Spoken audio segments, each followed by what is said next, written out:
সম্মানিত Facebook viewers বন্ধুরা, আসসালামু আলাইকুম।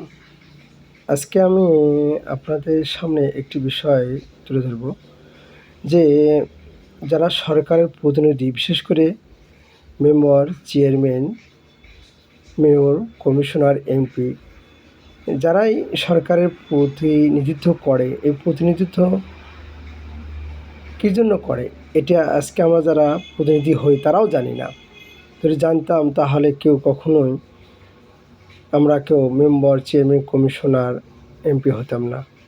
প্রতিনিধিত্বর অর্থটা হচ্ছে সরকার কর্তৃক জনগণ, গরিব দুঃখী বা জনগণের সেবামূলক কাজ, টাকা পয়সা যেটাই হোক, সরকার কর্তৃক যে বাজার আসবে সেটা সুন্দরভাবে পৌঁছে দেওয়া, অর্থাৎ আমানতদার। কিন্তু এই আমানতটা যদি আমি খেয়ে ফেলি তাহলে আমি আমানতের খেয়ানত করি।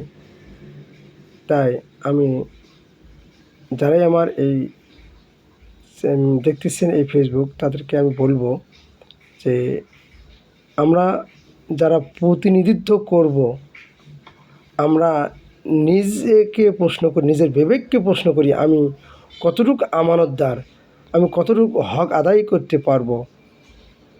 সরকার কর্তৃক যে বাজেট জনগণের কাছে যাবে, সেই বাজেটটা আমি কতটুকু তাদের কাছে পৌঁছে দিতে পারবো।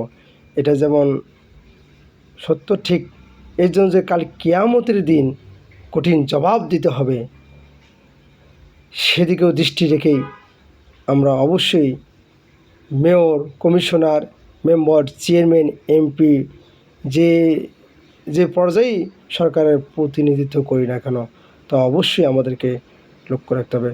তবেই সম্ভব হবে, যদি আমরা এই ধরনের দৃষ্টিকোণ থেকে যদি আমরা সরকারের প্রতিনিধিত্ব করি, তবেই সম্ভব একটি সুখী সমৃদ্ধশালী দেশ করার।